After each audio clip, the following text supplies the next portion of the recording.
हरे नमः. धर्माचा जणू मूर्तिमान पुतळा, धर्माचा जणू मूर्तिमान पुतळा, भासे जना भूवरी. भासे जना भुवरी. दीक्षा देऊनी जो जगतिया, दीक्षा देऊनी जो जगतिया, बद्धास हो उद्धरी. बद्धास हो उद्धरी. वाणीने वदता भागवती कथा, वाणीने वदता भागवती कथा, व्यासाप्रती भासला. व्यासाप्रती भासला. तो हा गुरु श्री जनार्दन असा, तो हा गुरु श्री जनार्दन असा, पाटांगणी शोभला. पाटांगणी शोभला. सद्गुरुनाथ महाराज की जय. हरे नमः. धर्म प्रोज्जित कैतवोत्र परमो निर्मत्सराणां सतां, वेद्यं वास्तवमत्र वस्तु शिवदं तापत्रयोन्मूलनं. श्रीमद्भागवते महामुनिकृते किंवा परैरीश्वरः सद्यो हृद्यवरुध्यते त्रिकृतिभिः शुश्रूषिभिस्तत्क्षणात्. भगवान वेदव्यास वर्णन करून सांगू लागले. श्रीमद्भागवताच्या प्रारंभीचं मंगलाचरण झाल्यानंतर दुसऱ्या श्लोकामध्ये या भागवतात कोणता धर्म सांगितलेला आहे याचं विवेचन सूत्रमय शब्दामध्ये महर्षी व्यास या ठिकाणी करतायत.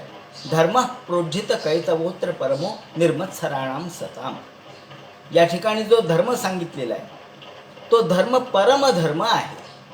आणि या परमधर्माच्या संदर्भात विवेचन करताना हा धर्म कसा आहे तर हा कुठेही कोणत्याही प्रकारचा लपवाछपवी करणारा, खोटा किंवा फसवाफसवी करणारा धर्म नाही. केवळ कैतव म्हणजे ज्याला आपण कपट म्हणतो, मनात एक आणि बाहेर एक, अशी कपट कृती या धर्मात नाही. हा धर्म सर्व मानवासाठी उपयुक्त आहे. जात, पंथ, त्याचप्रमाणे लिंग याच्या पलीकडे, त्याचप्रमाणे देश, प्रदेश, विदेश याच्याही पलीकडे असा हा धर्म असल्यामुळे याला कोणतंच नाव नाही, याला मानव धर्म असं आपण म्हणू. श्रेष्ठ दर्जाचा हा धर्म आहे. आणि हा धर्म प्रोज्झित कैतवोत्र परमो निर्मत्सराणां सताम. निर्मत्सरता हा या धर्माचा विशेष आहे. सत लोकांनी अर्थात संतांनी आचरलेला हा धर्म आहे. आणि हा धर्म मत्सररहित असल्यामुळे, द्वेष रहित असल्यामुळे तो परमधर्म आहे. परमधर्म सांगण्याचं कारण असं आहे की धर्मामध्ये अनेक प्रकार आहेत. अर्थात धर्मात कर्मकांड आहे, धर्मात ज्ञानकांड आहे.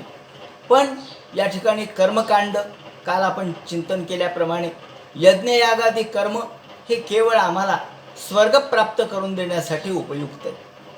त्याचप्रमाणे ज्ञानाने आपल्याला जरी मुक्तता होत असली, जरी मोक्ष मिळत असला तरी ज्ञान हे भक्तीशिवाय शक्य नाही. म्हणून मूलाधार असलेलं भक्तीचं स्थान या ठिकाणी सूचित करण्यासाठी ते म्हणतात की हा परमधर्म आहे. या ठिकाणी श्रीधर स्वामींनी विवेचन करताना सांगितलं आहे की अनेन ज्ञानकांड विषयेभ्यः श्रेष्ठम दर्शितम. ज्ञानकांडापेक्षा देखील यातला विषय हा श्रेष्ठ आहे.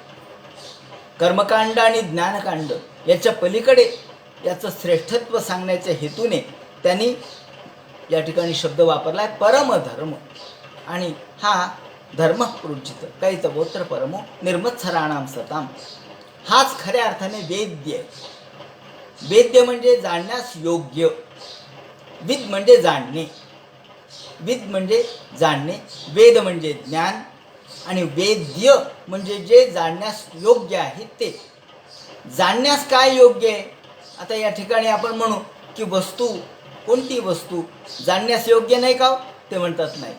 त्याचं कारण असं की कोणत्याही वस्तूचं ज्ञान हे जरी आपल्याला झालं, भौतिक वस्तूचं ज्ञान, तरी ते शेवटी निरर्थक आहे.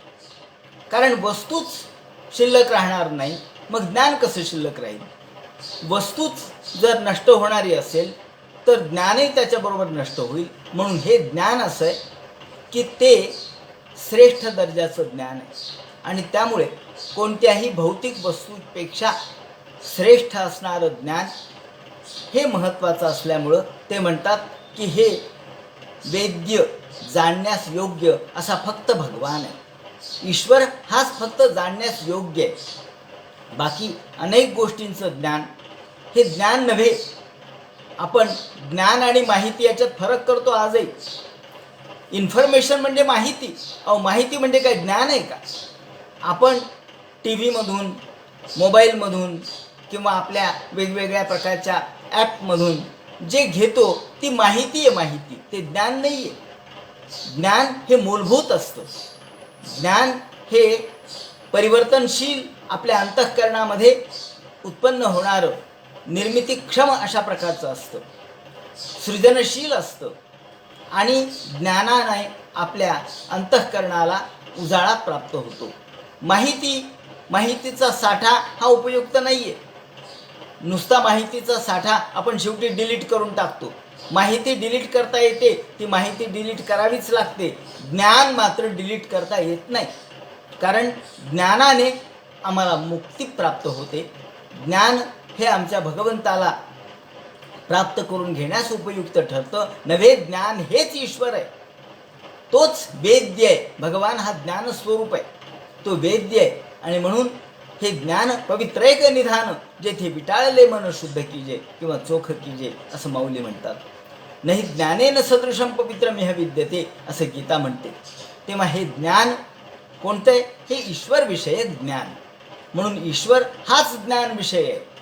तो ज्ञान स्वरूप आहे आणि तो ज्ञान विषय आहे. म्हणून त्या ठिकाणी वस्तू शब्द वापरलाय. वेद्यम वास्तवमत्र वस्तू शिवदम. भगवान कसा आहे? तो वास्तव आहे. तो वास्तव म्हणजे आहेच आहे. तो काल होता, आज आहे, उद्या राहील. त्रिकालाबाधित सत्यत्व त्याला आहे. म्हणून तो वास्तव आहे. आणि हा वास्तव असलेला, ज्ञानरूप असलेला, वेद्य असलेला भगवान हा वस्तू शिवदम, तो आमचं कल्याण करणार आहे. शिव म्हणजे कल्याण, द म्हणजे देणारा. कल्याण कारकता, आमच्यावरती कृपा करणार आहे तो. आमची कल्याणाची भूमिका भगवंताची आहे. सगळ्या जगाचं कल्याण व्हावं. जगाची या सुखोद्देशे शरीर वाचा मानसे राहटने ते अहिंसे रूपजाण. माऊलींनी म्हटलंय की जगाची या सुखोद्देशे. तेव्हा जगाचं कल्याण त्यांच्या अंतःकरणात आहे, भगवंताच्या अंतःकरणात आहे. आणि म्हणून तो शिवदय, तो कल्याणकारक आहे. तो आम्हाला सत्यम शिवम सुंदरम हे भगवंताचं स्वरूप आहे. ते सत्य आहे, ते शिव आहे आणि ते सुंदर आहे.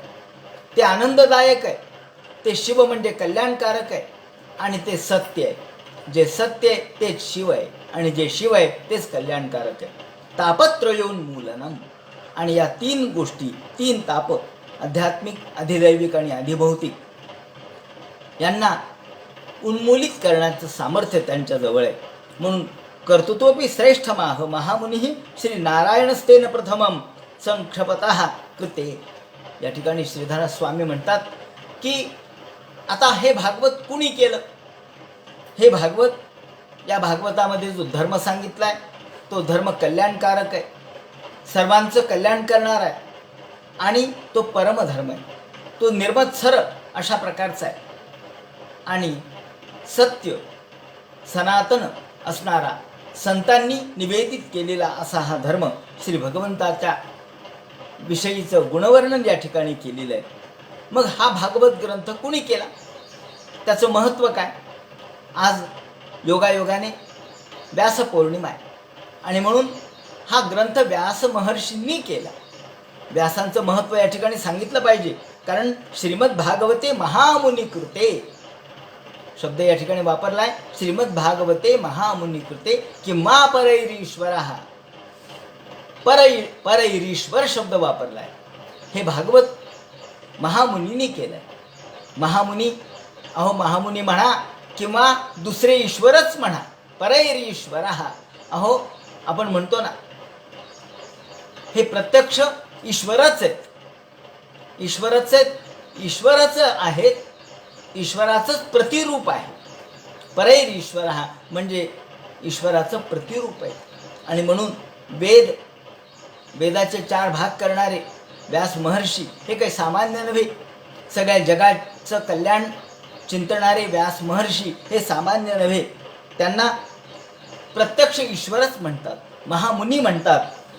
कारण व्यासांच्या बाबतीत असं म्हणतात की व्यास हे प्रत्यक्ष ब्रह्मदेवासारखे. प्रत्यक्ष ब्रह्मदेवाचा अधिकार जो आहे तोच व्यासांचा अधिकार आहे. फक्त एवढंच की ब्रह्मदेवाला 4 मुख आहेत, व्यासांना एकच. अचतुर्वदतो ब्रह्म वदनो ब्रह्म अचतुर्वदनो ब्रह्मा. अहो हे ब्रह्मदेवच आहेत, फक्त ब्रह्मदेवाला 4 तोंड आहेत, त्यांना 1 तोंड आहे. अचतुर्वदनो ब्रह्मा. एवढंच नव्हे, ब्रह्मा विष्णू आणि महेश या तिन्हींचे एकरूपित्वकरण जर कुठं पाहायचं असेल तर ते आपल्याला व्यासांच्या मूर्तीमध्ये दिसेल. आणि म्हणून 4 मुख नसलेले ब्रह्मदेवच आहेत. अचतुर्वदनो ब्रह्मा द्विबाहुरपरो हरिही. हे हरीच आहेत, हे विष्णू आहेत. फक्त विष्णूला 4 हात आहेत, यांना 2 हात होते. 4 तोंडाचे ब्रह्मदेव जितक्या क्षमतेचे, जेवढ्या ताकदीचे, तेवढे व्यास आहेत. प्रत्यक्ष भगवान विष्णू हे 4 हातांचे आहेत, द्विबाहुरपरो हरिही. परंतु व्यास महर्षी द्विबाहू, 2 बाहू आहेत, परंतु हरीच आहेत. विष्णू एवढं सामर्थ्य त्यांच्या जवळ आहे. बुद्धीच्या दृष्टीने ब्रह्मदेवाची बुद्धी, युक्ती आणि पूर्ण कामत्वाच्या दृष्टीने प्रत्यक्ष विष्णू, आणि निस्त्रिलोचनम युत शंभू. निस्त्रिलोचन, शंभूला 3 डोळे आहेत. त्रिनयन आपण शंभूला म्हणतो. ज्यांना 3 डोळे नाही त्यांना 2च डोळे आहेत. पण निस्त्रिलोचन युत शंभू, यांना 2 डोळेच आहेत, 3 नाही आहेत. पण ते शंभूच आहेत, महादेवच आहेत. वैराग्याच्या दृष्टिकोनातून ते महादेव आहेत, बुद्धिमत्तेच्या दृष्टिकोनातून ब्रह्मदेव आहेत, आणि युक्ती आणि पूर्ण कामत्वाच्या दृष्टीने विष्णू आहेत. म्हणजे ब्रह्मा विष्णू महेश असे 3 रूप जर आपण एकाच व्यक्तीमध्ये पाहायचे झाले, अहो व्यक्ती कशाची, हे ईश्वरच आहे. आपण व्यक्ती म्हणणं योग्य नाही.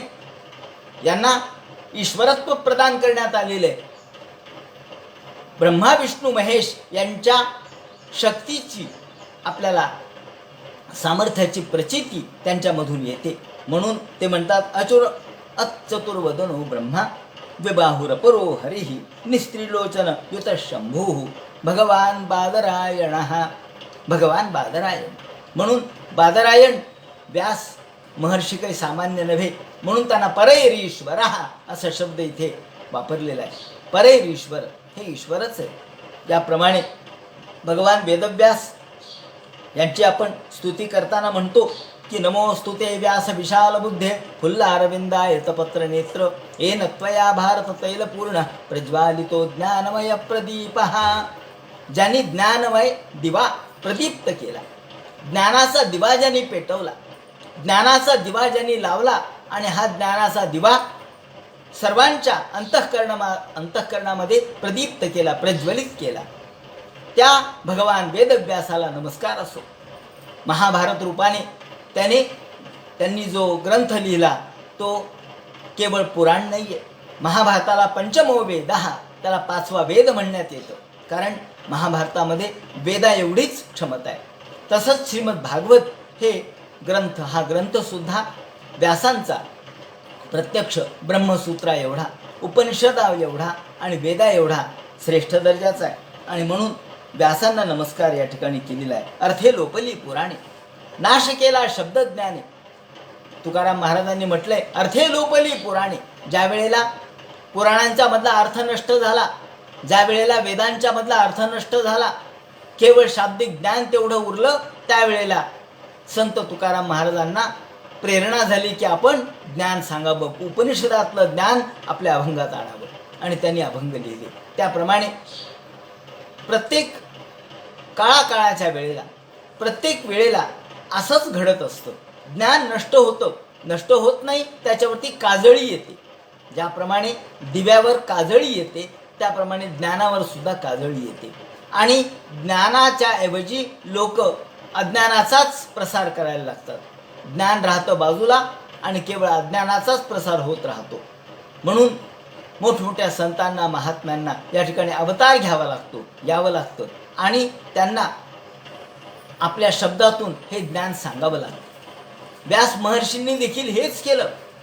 ज्या काळामध्ये लोकांना वेद हा अवघड झाला, त्यावेळेला त्यांनी वेदाचे 4 भाग केले, ब्रह्मसूत्र लिहिले, भाष्य लिहिले, पुराण लिहिले आणि हाच वेदाचा अर्थ पुराणांच्या मधून प्रगट केला. म्हणून व्यासांचं कर्तृत्व हे अलौकिक आहे. अहो, प्रत्यक्ष माऊलींनी सुद्धा तैसा व्यासाचा मागोवा घेतू, भाष्यकारा ते वाट पुसतू, व्यासांचा मागोवा घेतलेला आहे.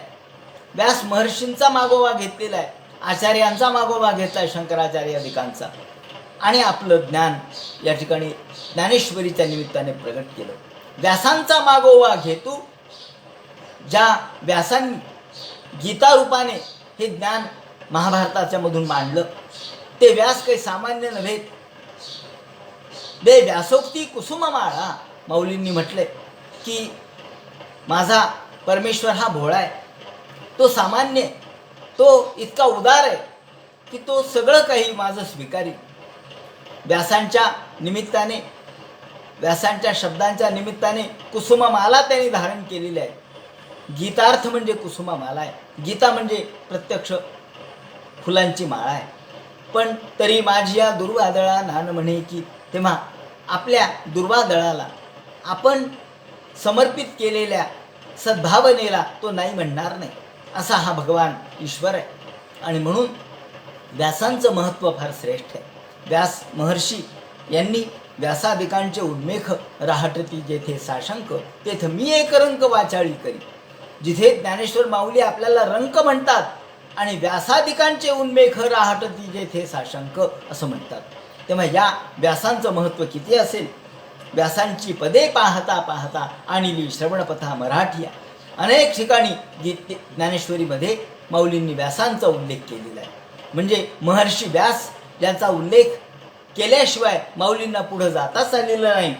व्यासांची पदे पाहता पाहता, त्यांची पदं, त्यांची चरण, एकीकडे पद म्हणजे चरण आणि दुसरीकडे पद म्हणजे त्यांचे शब्द, पदावली, पाहत पाहत पाहत, शोध घेत घेत घेत मी आणली श्रवणपथा मराठीया, ज्ञानेश्वरी तुमच्या समोर आणली असं माऊली म्हणतात. असो, याप्रमाणे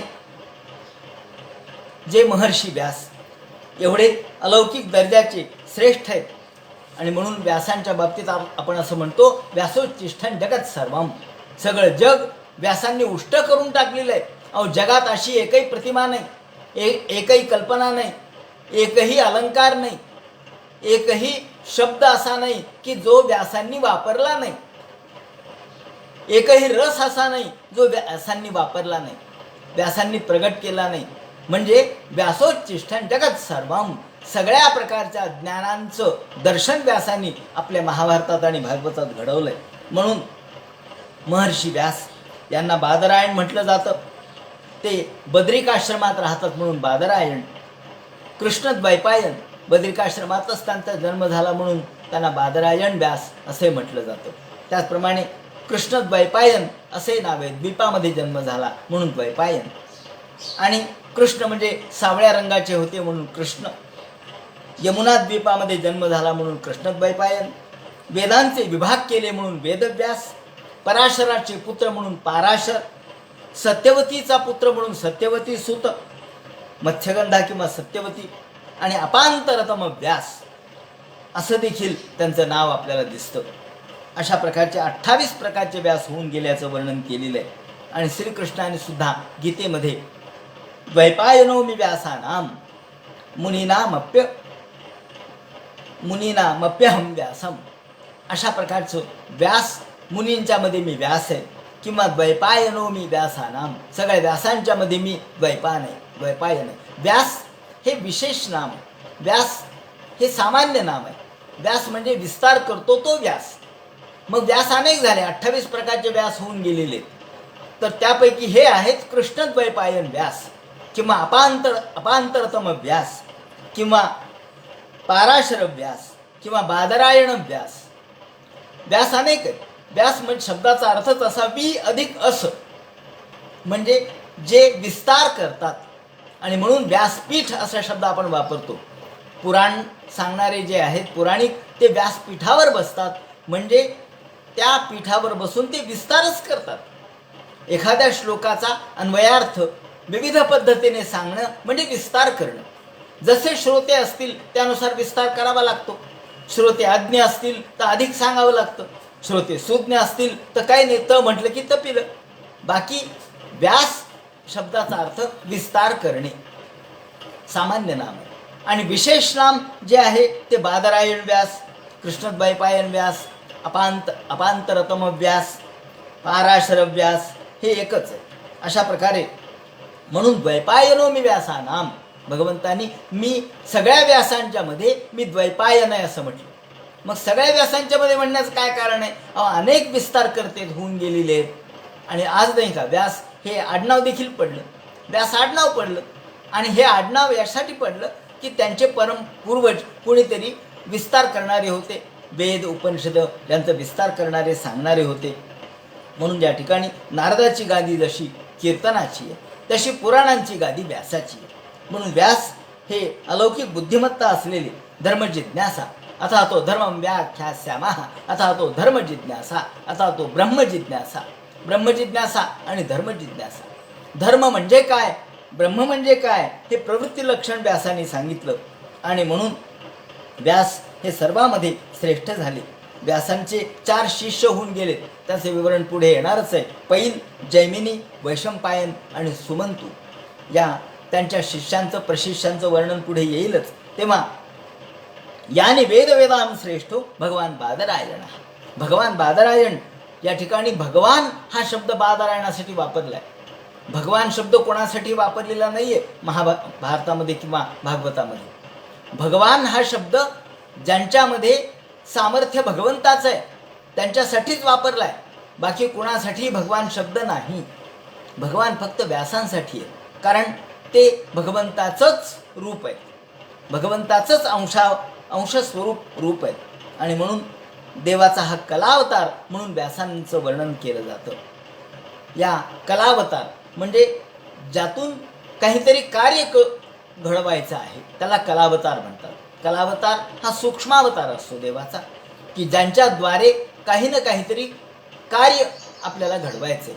म्हणून या ठिकाणी आपण द्वापरे समनुप्राप्ते तृतीय युगपर्यये आपण पुढे तो श्लोक बघणारच आहोत, की जो द्वापार ही युग आल्यानंतर, तिसऱ्या क्रमांकाचं द्वापार युग आल्यानंतर प्रत्यक्ष जातो पराशरात योगी. पराशराच्या पोटी प्रत्यक्ष द्वैपायन व्यास हे कलया हरे हे या ठिकाणी शब्द वापरलाय. वासव्याम कलया हरे हे वासवीच्या पोटी म्हणजे प्रत्यक्ष मत्स्यगंधेच्या पोटी वसुपुत्री होती ही, तिच्या पोटी भगवान बादरायणाने जन्म घेतला. आणि या ठिकाणी वासव्याम कलया हरे हे ही हरीची कला आहे असं म्हटलंय. म्हणजे प्रत्यक्ष कलावतार आहे. प्रत्यक्ष भगवान बादरायण म्हणजे भगवंताचाच अंशावतार आहे असा त्याचा अर्थ आहे. आणि भगवान व्यास हे श्रेष्ठ दर्जाचे आहेत, महामुनी कृते म्हणून या ठिकाणी महामुनी शब्द वापरला आहे. सामान्य मुनी नाही.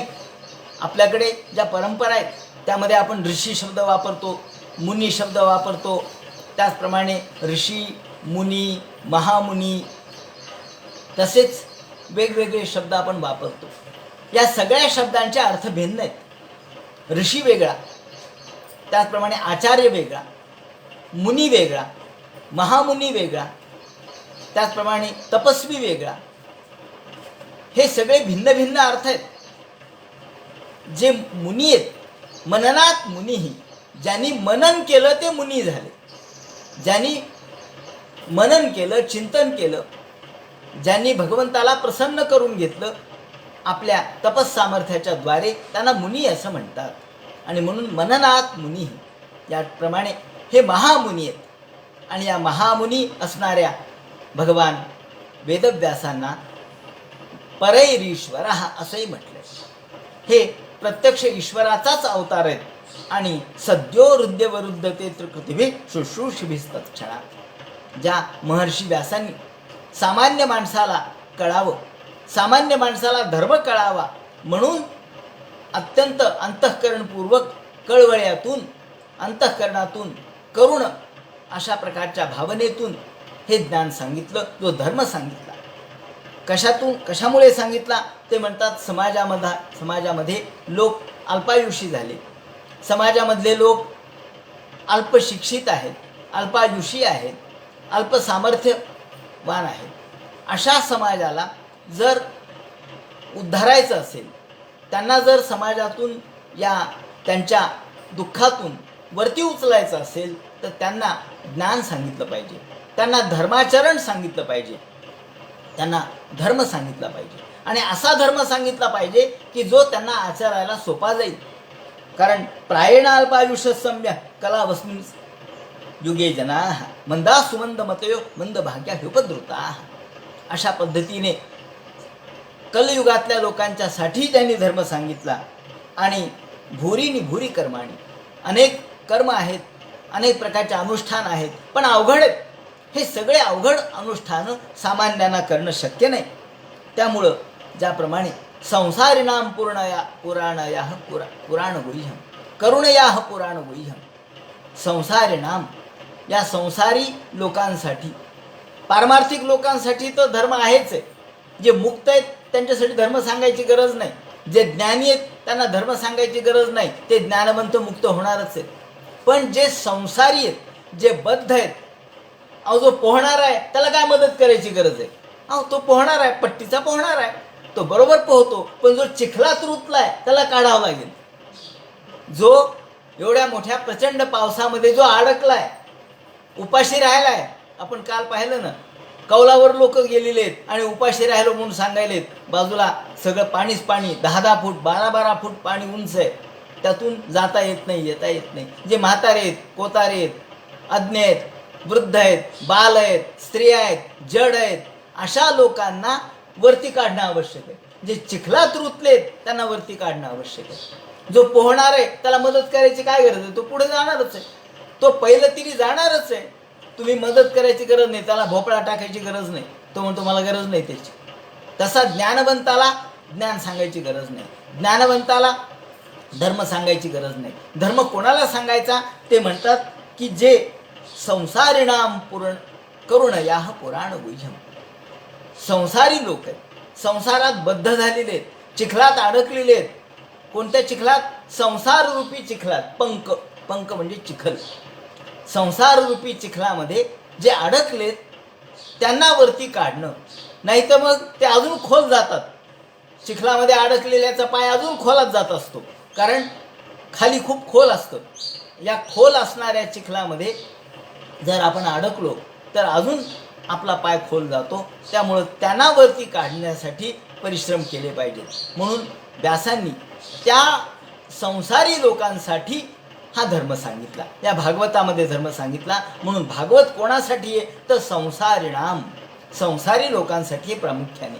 संसारात जे अडकलेले आहेत, जे बद्ध आहेत, जे अज्ञ आहेत, जे जड आहेत, जे बधिर आहेत, जे केवळ आपल्या मदतीची अपेक्षा करणारे, त्यांना हात देणं आवश्यक आहे. आणि तो व्यास महर्षींनी दिला. म्हणून व्यास महर्षींना परैरीश्वर असं म्हटलं. ते दुसरे ईश्वरच आहेत, ते महामुनी आहेत. म्हणून कुणी ज्ञान सांगितलं याला महत्त्व आहे.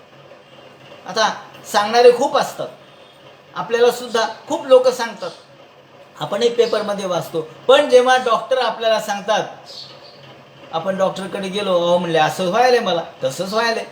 मग डॉक्टर तपासतात, म्हणले तुम्ही फिरायला जातं का? नाही जात. तुम्ही दररोज किमान अर्धा घंटा फिरायला जा. दुसऱ्या दिवशीपासून सुरुवात करतो. का हो? म्हणजे फिरायला जायला लागलो.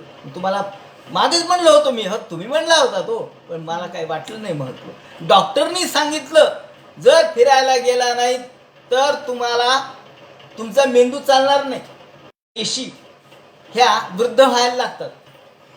आपण म्हातारे होतो म्हणजे काय होतं? आपण म्हातारे होतो म्हणजे काय? फक्त अंगावर वळ्या पडतात, डोळ्याने दिसत नाही, कानाने ऐकू येत नाही असं नाही. म्हातारे होतो म्हणजे मेंदू म्हातारा होतो. आणि मेंदू म्हातारा होतो म्हणजे मेंदूमध्ये असणारे जे पेशी आहेत त्या पेशी लवकर मरायला लागतात.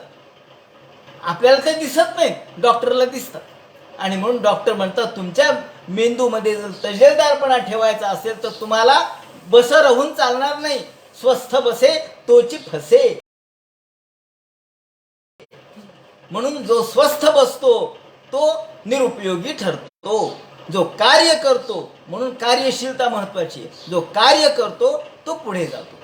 मग मेंदू कार्यशील राहायला पाहिजे, हात कार्यशील राहायला पाहिजे, पाय कार्यशील राहिले पाहिजेत, आपलं बुद्धी कार्यशील राहिलं पाहिजे. यासाठी कार्यात्मकता आवश्यक आहे. नुसतं आपल्या देरे हरी पलंगावरही उपयोगाचं नाही, कारण त्याने आपण अधिकच वृद्ध होत असतो. म्हणून कितीही वृद्धापकाळ आला तरी सुद्धा आपले आपले कार्य आपण केले पाहिजेत. आपण जितकी हालचाल करू तितका आपल्या शरीराला तेवढी गतिमानता प्राप्त होते. नाहीतर डॉक्टर लोक म्हणतात की तुम्ही एखाद्याला अपघात झाला, त्याला म्हणतो तुम्ही चाला, तो म्हणतो नाही हो चालता येत नाही, पाय मोडला. नाही, डॉक्टर म्हणतात चाला. कशामुळे चाला? नाही तर तुमचे हाडं आळशी बनतात, तुम्हाला चालताच येणार नाही. पुन्हा त्रास होत असला तरी चाला. बघा ना, तुम्ही ऑपरेशन झाल्यानंतर तिसऱ्या दिवशी लगेच चालायला लावतात डॉक्टर. का हो चालायला लावतात? डॉक्टरने म्हटल्यावर आपण चालतो. डॉक्टर येणार आहे बाबा, डॉक्टर म्हणतील आज चाललात का नाही. म्हणून कुणी सांगितलं याला महत्त्व आहे. सांगितलंय धर्म कुणी? व्यासांनी, व्यास महर्षींनी जो धर्म सांगितलाय म्हणून तो धर्म महत्त्वाचा आहे. बाकी सुंग्यांनी सांगितलं असता तर महत्त्वाचा नव्हता. बाकी कुणी सांगितला तर आपला विश्वास बसला नसता. जसा डॉक्टरवर आपला विश्वास असतो. आपले वकील आपल्याला काहीतरी सल्ला देतात, नाही वकिलाचा सल्ला ऐकला पाहिजे बाबा. का? त्यांना ज्ञानदृष्टी आहे म्हणून. वकिलाचा सल्ला का ऐकायचा? त्याला ज्ञानदृष्टी कायद्यातली. डॉक्टरचा सल्ला का ऐकायचा? त्यांना आपल्या शरीरशास्त्राची ज्ञानदृष्टी आहे. तसे व्यास महर्षी हे त्रिकालज्ञ आहेत. त्यांना सगळ्या विश्वाचं ज्ञान आहे. त्यांना केवळ एका विषयाचं नाही तर सगळ्या विषयाचं ज्ञान त्यांना आहे. त्रिकालज्ञ आहेत. संपूर्ण वैश्विक काल, आज आणि उद्या त्रिकालदर्शित्व ज्याला आपण म्हणतो, भूत भविष्य वर्तमान याचं ज्ञान असणारे व्यास आहेत. आणि म्हणून ते जे सांगतात ते बरोबर आहे. म्हणजे आता सांगायचं तात्पर्य असं की कोण सांगतो हे महत्त्वाचं आहे. नाहीतर ज्ञान सांगायला बसले, कोण ज्ञान सांगायला हो? काय नाही म्हणले. जसं एकदा कुत्रा हा राजा झाला असं म्हणतात. एके दिवशी कुत्रा म्हटलं की बा काय हरकत आहे, तुम्हीच राजे व्हावा असं आहे का? मी देखील राजा होईल. म्हणून श्वायदी क्रियते राजा. एकदा वर्णन आहे एका संस्कृत श्लोकामध्ये की श्वायदी क्रियते राजा. एकदा कुत्र्याला राजेपणा बहाल केला. तो बसला राज्यावर. राज्यावर बसल्यानंतर मंत्रिमंडळाची बैठक घेतली आणि मोठमोठे वाघ, सिंह, हाती, लांडगेन समोर बसले. मोठमोठे वाघ, सिंह. ते म्हणले आता काय करावं? सिंह म्हणलं मी राजा होतो पण आता काय करावं? 5 वर्ष थांबावं लागेल.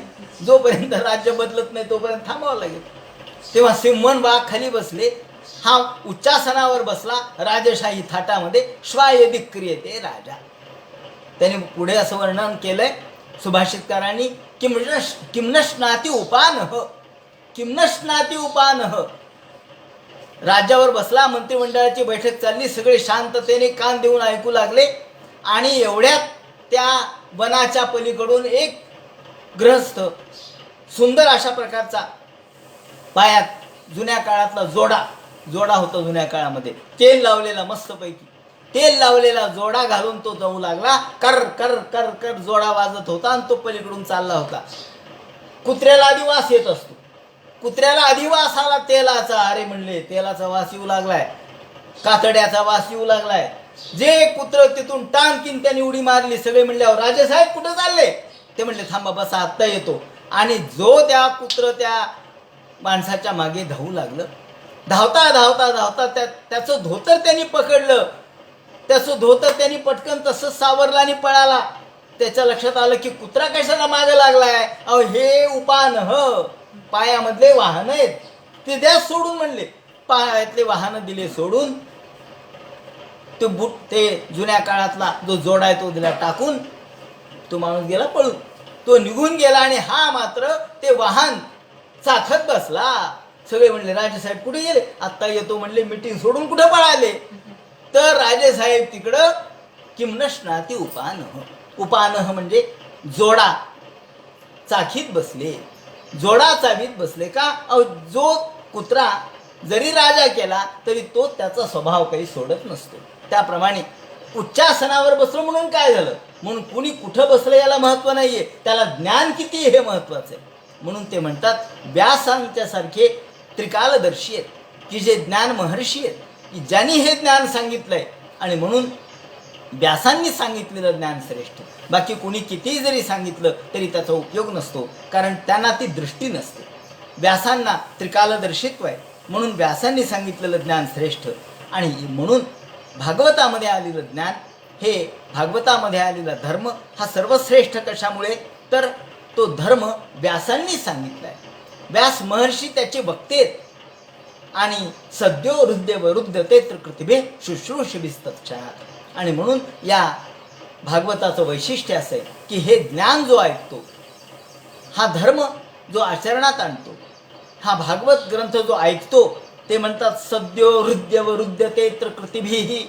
तो ग्रंथ ऐकल्याबरोबर तत्क्षणात अत्र तो शुश्रूषभिः श्रोतृमिच्छाद्धीरेव तत्क्षणादेव वरुध्यते रुध्ययते. तत्क्षणादेव, तत्क्षणात, क्षणाचा देखील वेळ लागत नाही आपल्या मनामधल्या ज्योती पेटायला. क्षणाचा देखील वेळ लागत नाही आपल्या अंतःकरणात जागृती व्हायला. कारण व्यास महर्षींनी या शब्दामध्येच ते सामर्थ्य ओतलेलं आहे. व्यास महर्षींच्या शब्दामध्ये ते सामर्थ्य आहे. एकेकाच्या शब्दात सामर्थ्य असतं. ज्याप्रमाणे महात्मा गांधी 1947ला जेव्हा त्यांनी चले जाओ, 42ला चळवळ केली, चले जाओ. चले जाओ म्हणजे काय? आपणही म्हणतो चले जाओ, तर कुत्र देखील जात नाही, हटत नाही चले जाओ म्हणून. पण त्यावेळेला इंग्रज सरकार हादरलं का? क्विट इंडिया, चले जाओ. का बरं? त्यांच्या एका शब्दात त्यांची व्यक्तीची शक्ती नव्हती, समाजाची शक्ती होती. सगळा भारत, सगळा हिंदुस्थान त्यांच्या मागे होता. म्हणजे त्यांचे शब्द म्हणजे हिंदुस्थानच्या लोकांचे शब्द. म्हणून त्यांना अटक देखील करू शकत नव्हतं गव्हर्नमेंट. का? त्यांना अटक केलं तर सगळीकडे जाळपोळ लागेल होईल. तेव्हा ही ताकद होती त्यांची. होते दिसायला किडकिडीत, 2च हात 2च पाय, एक उपर्ण एक पंचा गुडघ्याच्या वरती, पण शक्ती काय होती? सगळ्या समाजाची शक्ती त्यांच्या मागे होती. म्हणून त्यांच्या चले जावला अर्थ होता. त्याला आपण म्हणतो की यांच्या शब्दाला मंत्रभारित शक्ती आहे. ही मंत्रात्मकता म्हणजे काय? मंत्र हे शब्दच असतात आणि आपलेही शब्दच आहेत. पण आपले शब्द कुत्रे ऐकत नाही आणि त्यांचे शब्द हे जग ऐकतं, कारण त्यांच्या शब्दामध्ये मंत्रात्मकता आहे. ही मंत्रशक्ती म्हणजे काय? तर ज्या मंत्रामध्ये समाजाची शक्ती एकवटलेली आहे, ईश्वराची शक्ती एकवटलेली आहे. आणि म्हणून आपण मंत्र सिद्ध करतो. का सिद्ध करतो? तर ईश्वराची शक्ती त्यात यावी म्हणून. नाहीतर ते साधे शब्दच आहेत. पण त्या साध्या शब्दांना मंत्रात्मकता प्राप्त होते. व्यासांचे साधे शब्द सुद्धा मंत्रात्मक झाले. म्हणून व्यासांचा भागवत ग्रंथ हा साधा पुराण ग्रंथ नाही, तो महापुराण आहे. का? तर तिथे मंत्रात्मकता आहे. त्या प्रत्येक शब्दात मंत्रयुक्त शक्ती आहे. प्रत्येक शब्द मंत्रात्मक आहे. आणि तो एक शब्द जरी आपण ऐकला, सद्यो हृदय वरुध्यते कृतिभिः, तो आपण शुश्रूषभिः, आपण नुसत्या कानाने ऐकल्याबरोबर अंतःकरण पेट घेतं. कसं काय हो? त्याचं उत्तर एकच आहे. कापूर हा, त्याला नुसता अग्नीचा स्पर्श होऊ द्या, कापूर पेट घेतो. घेतो का नाही? हो, घेतो. का बरं? त्याच्यामध्ये ज्वलन शक्ती आहे म्हणून. तसं जो हे भागवत ऐकतो त्याच्यामध्ये ही शक्ती प्राप्त होते आणि त्याचे शब्द व्यासांचे ऐकल्याबरोबर अंतःकरण पेट घेतं. अंतःकरण भगवंताशी एकरूप होतं. म्हणून ते म्हणतात सद्यो. सद्यो म्हणजे तत्काळ, त्याला वेळ लागत नाही. सद्यो म्हणजे तत्काळ. आपण एक काडीच्या पेटीमधली काडी ओढली आणि कापराला लावली, किती वेळ लागला? अहो, वेळ कशाचा हो? पापणी लावायच्या आत तर पेट घेतला. आणि लाकडाला नाही, लाकडाला नाही, गोगळाला नाही, गोगळाला फार वेळ लागतो पेटायला. पण कापूर मात्र तत्काळ, सद्यो हृदय, अंतःकरणामध्ये हा भगवान ताबडतोब येऊन बसतो. सद्यो हृदय हृदयते कृतिभिः. आणि कशाच्या द्वारे? तर श्रुतीच्या, कानाच्या द्वारे. म्हणून ते म्हणतात शुश्रूषभिः तत्क्षणात. आपल्या शुश्रूषभिः, आपल्या कर्णद्वारे हा भगवान अत्र तु शुश्रूषभिः श्रोतुमिच्छद्भिरेव. आपण भागवत ऐकण्याची इच्छा होणे, याला सुद्धा पुण्य लागतं म्हणतात. या ठिकाणी श्रीधराचार्यांनी टीकेत वर्णन केले, याला देखील पुण्य लागतं म्हणे. भागवत ऐकायची इच्छा होणे म्हणजे आधी इच्छा होणं म्हणजे आपलं मन तयार होणं, म्हणजे आपलं मन कापूर होणं. कापूर आपलं मन कापूर झालं की ताबडतोब या व्यास महर्षींच्या शब्दाने ते पेट घेईल. पण मन कापूर व्हायला, इच्छा निर्माण व्हायला आधी आपल्यावरती संस्कार होणं गरजेचं आहे. आधी तशा प्रकारचा पुण्यलेश आपल्याजवळ असणं गरजेचं आहे. आणि म्हणून ते म्हणतात, इदमेव तर ही किमती सर्वेन शृण्वन्ति तन्नाह. सगळे लोक ऐकू शकत नाहीत, सगळ्या लोकांना हे कळणार नाही, सगळे लोक भागवताच्या श्रवणाकडे येणारही नाही. ज्यांना काही पुण्याचा अंश आहे, ज्यांनी काही कृती म्हणजे काही कर्म केलंय, ज्यांनी काही देव केले, पूजा केली, अर्चा केली, उपासना केली, अनुष्ठान केलं, गुरु सेवा केली, त्यांनाच ही इच्छा होईल, कोणालाही होणार नाही, हेही त्यांना सांगायचं. आणि म्हणून त्यांनी कृतिभी ही शब्द वापरला आहे. जे कृती म्हणजे कर्म म्हणजे भक्ती, उपासना, त्याचप्रमाणे पूजा अर्चा, ह्या सगळ्या कृती आहेत, जे काही कृतिशील आहेत. म्हणून कर्मकुसुमांची बीरा, माऊलींनी सुद्धा शब्द वापरलाय की आम्ही कर्मरूपी कुसुम भगवंताला अर्पण केले पाहिजेत. आणि स्वे कर्मण्यभिरतः, आपण आपल्या आपल्या कृतीने, आपल्या आपल्या कर्माने भगवंताची सेवा केली पाहिजे. आणि ही सेवा, आपलं कर्म हे नियत कर्म, आपलं जे दैनंदिन कर्म आहे, जे आपण भगवंताच्यासाठी समर्पित करतो, ते दैनंदिन कर्म हे करता करता करता आपल्याला इच्छा होते. आणि हृदय म्हणजे प्रत्यक्ष हृदयामध्ये भगवान प्रगट होतो. वा शब्द कटाक्षे किंतु विलंबेन कथर्ची देव. भगवान हा श्रवणेच्छा तू पुण्यैर्विना नोपपद्यते इत्यर्थ. या ठिकाणी श्रीधराचार्य यांनी म्हटले, यावर्षी मुद्दाम श्रीधर स्वामींची जी टीका आहे ती मी समोर ठेवलेली आहे आणि त्याच्या एक एक शब्दाच्या अनुषंगाने त्याचं विवरण मी करणार आहे. तेव्हा श्रवणेच्छा तू पुण्यैर्विना नोत्पद्यत इत्यर्थ. श्रवणाची इच्छा सुद्धा पुण्याशिवाय प्राप्त होणार नाही, हा अर्थ. आणि म्हणून ते म्हणतात शुश्रूषिभिः कृतिभिः तत्क्षणात. आणि तस्मादत्र कांडत्रयार्थस्यापि यथावत् प्रतिपादनादिमेव सर्वशास्त्रेभ्यः श्रेष्ठतमतो नित्यमेव मेतदेव श्रोतव्यमिति भावः. याप्रमाणे आपण नित्य हे श्रवण करता करता करता आपोआपच अंतःकरणामध्ये भगवंत प्रगटतो. हा जेथ भगवंत प्रगटे त्या नाम कवित्व. समर्थ रामदास स्वामी म्हणतात, कवित्व कशाला म्हणायचं? ज्यातून भगवान प्रगटतो, ज्यातून ईश्वर प्रगटतो, त्याला काव्य म्हणायचं, त्याला साहित्य म्हणायचं. आणि म्हणून शुश्रूषिभिस्तत् क्षणात.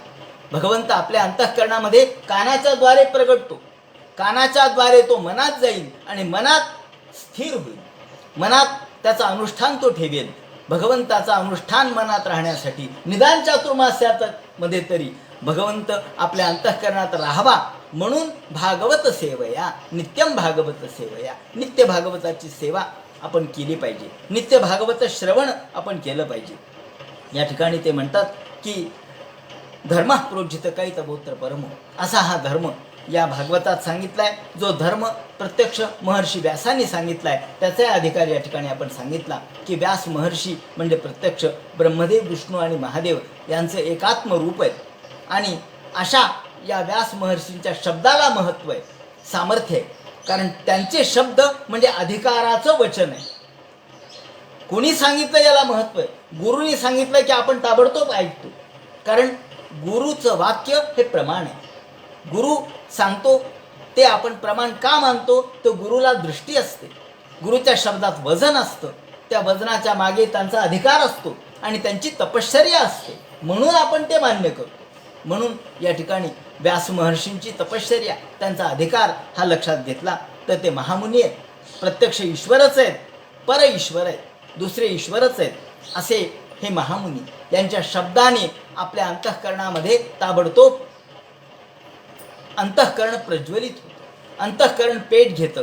आणि म्हणून ते म्हणतात की हा कापूर ज्याप्रमाणे पेट घेतो तसा आपल्या अंतःकरणातील जो सद्भाव आहे, भगवंताच्या विषयीचा सद्भाव अंतःकरणामध्ये दीप रूपाने प्रज्वलित होतो आणि अंतःकरण उजळून टाकतो. याप्रमाणे शुश्रूषभिस्तत् क्षणात. या ठिकाणी या श्लोकाचा विवरण आपण केलं आणि भगवान वेदव्यासाचंही महत्त्व या ठिकाणी विशद केलं. आता यानंतर भागवत ग्रंथ म्हणजे काय, तो कसा आहे, तो त्या ग्रंथाचं मूल्य काय, महत्त्व काय. निगमकल्प तरोर गलितम फलम शुकमुखाद मृत द्रव संयुतम पिबत भागवतम रसमालयम मुहुरहो रसिका भुवी भावुका. या संबंधीचं जे विवरण करतील तो सगळा उद्याच्या चिंतनामध्ये सांगू. हरे नमः. पुंडलिक वरदे हर विठ्ठल. सीताकांत स्मरण जय जय राम. पार्वती पते हर हर महादेव. श्रीमज्जातन गुरुमूर्तये नमः. हरे